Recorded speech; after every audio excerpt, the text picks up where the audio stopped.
Assalamualaikum. Apa kabar teman-teman semua?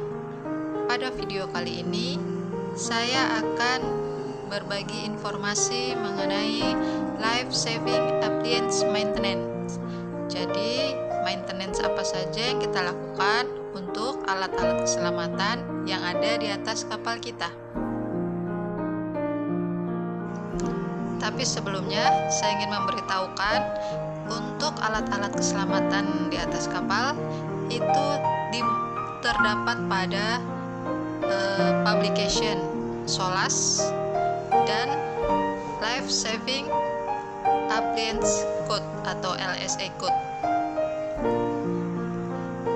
Pada kedua publication ini menerangkan secara jelas tentang apa saja alat-alat keselamatan yang harus ada di atas kapal dan menjelaskan pula materialnya terbuat dari apa, jumlahnya berapa, serta bagaimana cara penggunaannya.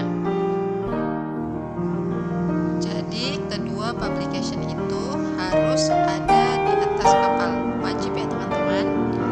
Oke, langsung saja kita masuk ke topik hari ini.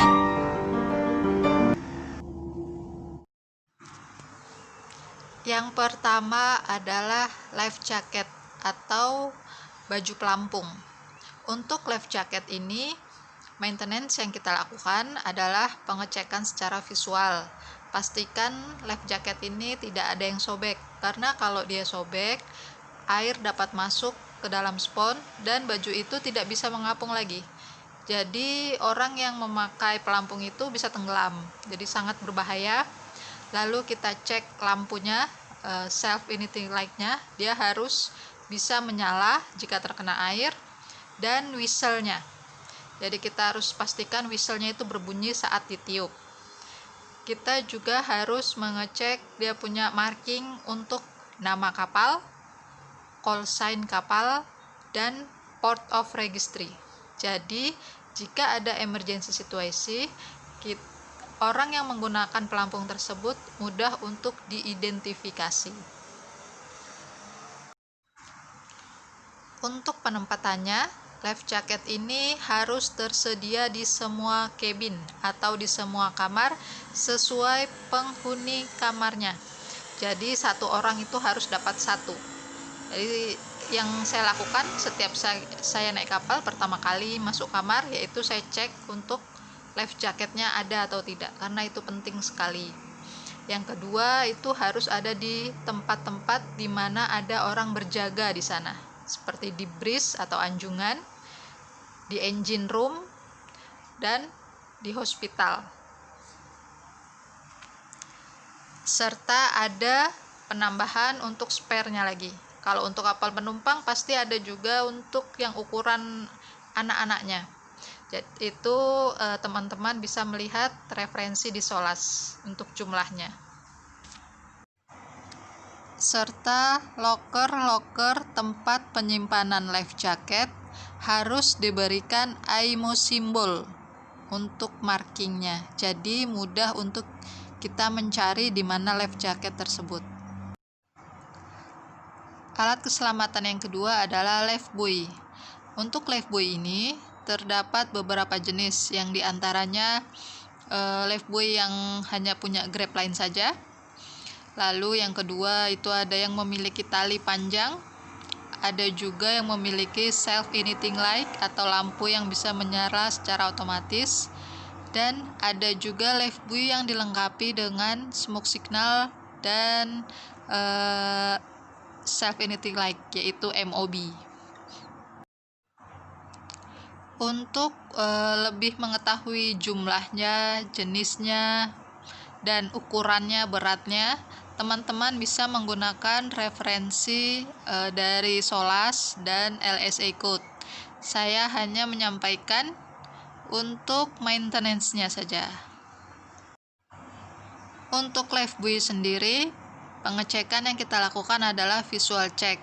Pastikan life buoy tidak ada yang crack atau pecah, karena nanti akan berpengaruh kepada daya apung life buoy itu sendiri. Lalu kita cek marking dari life buoy itu harus terdapat nama kapal, dan port registry, serta retroreflektor atau yang berwarna silver yang ada di badan live buoy-nya kita pastikan masih dalam keadaan yang baik. Kalau sudah pecah-pecah atau sudah mengelupas dia punya lemnya, kita boleh ganti dengan reflektor yang baru. Terus kita cek untuk grab line atau tali yang ada di tepi-tepi live buoy itu. Pastikan tali masih dalam keadaan baik, tidak rapuh, tidak putus. Untuk live buoy yang memiliki lampu dan smoke signal, kita juga harus cek tanggal expired dari baterai dari lampu dan smoke signal tersebut. Kita harus juga pastikan lampu tersebut masih menyala dan berfungsi baik. Tidak lupa kita harus cek IMO simbol dari live buoy tersebut, harus clear dan jelas terlihat. Yang selanjutnya adalah live craft. Untuk live craft sendiri, pengecekan yang harus kita lakukan adalah visual check. Pastikan dari badan live craft itu sendiri tidak ada yang pecah, crack, semua dilasing dengan baik. Lalu kita cek untuk markingnya tidak hilang, dan untuk nama kapal dan port registry. Lalu kita cek HRU-nya, Hydrostatic Release Unit, pastikan dia masih aktif, belum expired. Lalu kita cek untuk annual service-nya. Jadi live craft ini setiap 1 tahun sekali dia harus diservis di darat dan akan dikeluarkan sertifikatnya. Alat keselamatan selanjutnya adalah lifeboat. Lifeboat ini adalah major item yang mungkin dari kita sign on sampai sign off tak ada habis-habisnya kalau mau membicarakan lifeboat maintenance. Jadi saya ambil garis besarnya saja ya teman-teman. Untuk lifeboat ini sendiri ada 2 macam. Yang pertama ada free fall atau yang terjun bebas, dan yang kedua adalah yang menggunakan dewi-dewi yang berbentuk skoci itu. Jadi untuk maintenance-nya yang kita lakukan, kita pertama adalah visual check. Kita cek dari lifeboat-nya itu sendiri keadaannya, pastikan di dalam lifeboat itu sendiri dia harus kering, tidak boleh ada air ataupun minyak. Jadi teman-teman harus sering-sering cuci lifeboat atau lap-lap di dalam lifeboat-nya. Kita pastikan catnya masih bagus. Kalau cat dalamnya itu sudah hitam mengelupas, nah teman-teman boleh cat ulang, lalu di marking sesuai tempat duduknya. Setelah itu kita ke visual check yang di luar. Jadi kita cek untuk marking call sign-nya, lifeboat nomor berapa, nama kapal, dan retroreflektornya masih dalam keadaan yang baik semua. Kalau ada markingnya yang hilang, kita marking ulang. Lalu pengecekan yang selanjutnya yaitu kita harus tes engine lifeboat-nya minimal itu 1 minggu sekali. Jadi setiap 1 minggu sekali engine lifeboat itu harus di start. Lalu kita cek lampu-lampu, baik lampu yang ada di luar maupun lampu-lampu yang ada di dalam, itu harus menyala. Lalu kita cek untuk air botol pressure-nya. Untuk oksigen air botol, teman-teman harus mengecek pressure-nya. Pressure harus sesuai dengan SOLAS. Jadi kalau pressure-nya itu kurang, teman-teman harus mengisi ulang atau recharge menggunakan BA kompresor. Pengecekan selanjutnya yaitu untuk makanan, pastikan makanan, minuman, dan first aid kit atau obat-obatan yang ada di dalam lifeboat itu masih belum expire, jadi dia masih aktif. Kita harus cek tanggal expire-nya. Setelah itu kita juga mengecek kelengkapan dari lifeboat itu sendiri, seperti dayungnya. Kita pastikan alat untuk mendayung, kayu-kayu mendayungnya itu dalam keadaan baik, tidak ada yang patah. Lalu dia punya hook, dia punya anchor, dan peralatan-peralatan lainnya yang sesuai pada list lifeboat equipment. Oh ya, kita juga harus mengecek water sprinkle. Tapi water sprinkle ini hanya bisa kita tes saat lifeboat itu berada di air atau sedang waterbound, karena nanti air laut akan dihisap untuk dikeluarkan lewat water sprinkle atau lubang-lubang kecil yang ada di besi di luar lifeboat itu. Water sprinkle itu sangat penting sekali, karena jika lifeboat itu melewati api, jadi water sprinkle itu akan mengeluarkan air untuk memadamkan apinya. Oh iya, berbicara tentang waterbound drill, itu sebenarnya sesuai dengan aturan dari perusahaan-perusahaan tertentu. Tapi biasanya itu sesuai SOLAS 3 bulan sekali akan diadakan waterbound drill atau skoci manuver di air. Jadi lifeboat itu sebelum kalian waterbound drill, pastikan plak-plak listrik yang mengalir ke lifeboat untuk baterai sudah dicabut, dan plak yang ada di bawah lifeboat yang bisa masuk air laut kalian sudah tutup, karena banyak sekali terjadi plaknya itu tidak ditutup, jadi air laut masuk dan sangat berbahaya sekali saat drill.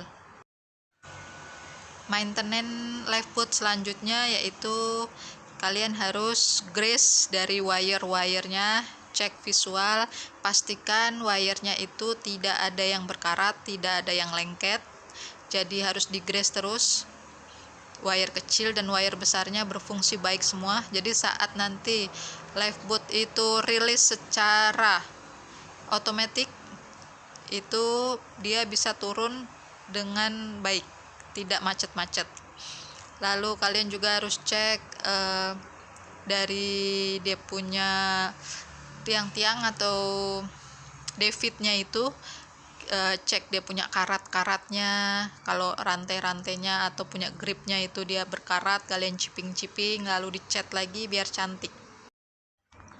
Setelah itu jangan lupa juga untuk selalu mengecek sertifikat lifeboat, karena lifeboat itu banyak sekali servisnya, seperti annually, 5 yearly, dan lain sebagainya. Jadi jangan sampai sertifikatnya ada yang expire. Dan pastikan juga manual untuk launching lifeboat itu tertempel pada dinding di sekitar lifeboat dan harus diberikan penerangan atau lampu di atasnya. Jadi saat kita akan waterbound, jadi memudahkan saat akan menurunkan lifeboat itu sendiri.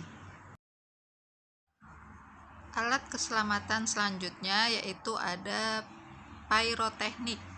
Pyrotechnic ini sendiri terdiri di dalamnya yaitu ada seperti red hand flare, parachute signal, smoke signal. Pyrotechnic ini digunakan untuk attract attention atau menarik perhatian saat kapal kita berada dalam keadaan bahaya. Kita menarik perhatian dari kapal lain atau objek lain yang ada di sekitar kapal kita agar bantuan segera datang. Pengecekan yang pertama kita lakukan adalah visual check.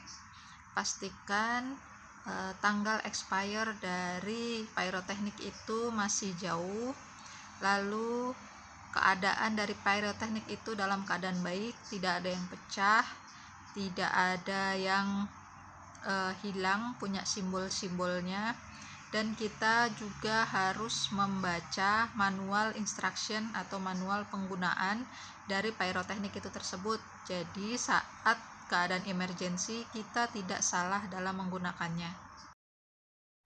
Selanjutnya ada line throwing apparatus. Alat ini digunakan untuk merapatkan kapal kita atau lifeboat kita ke kapal lain atau daratan atau objek lain yang dapat digunakan untuk bersandar meminta bantuan. Jadi teman-teman harus mengecek tanggal expire dari line throwing itu, serta harus mengetahui cara penggunaan dari line throwing tersebut. Dia manualnya terdapat di badan dari cover line throwing tersebut. Itu dia tadi teman-teman sedikit informasi yang bisa saya sampaikan mengenai alat-alat keselamatan di atas kapal. Tapi bagaimanapun tempat paling aman di atas laut adalah di atas kapal kita sendiri.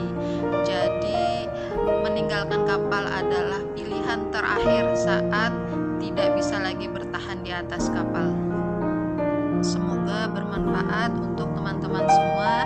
Selamat bekerja, safety first and safe sail. Thank you, see you next video.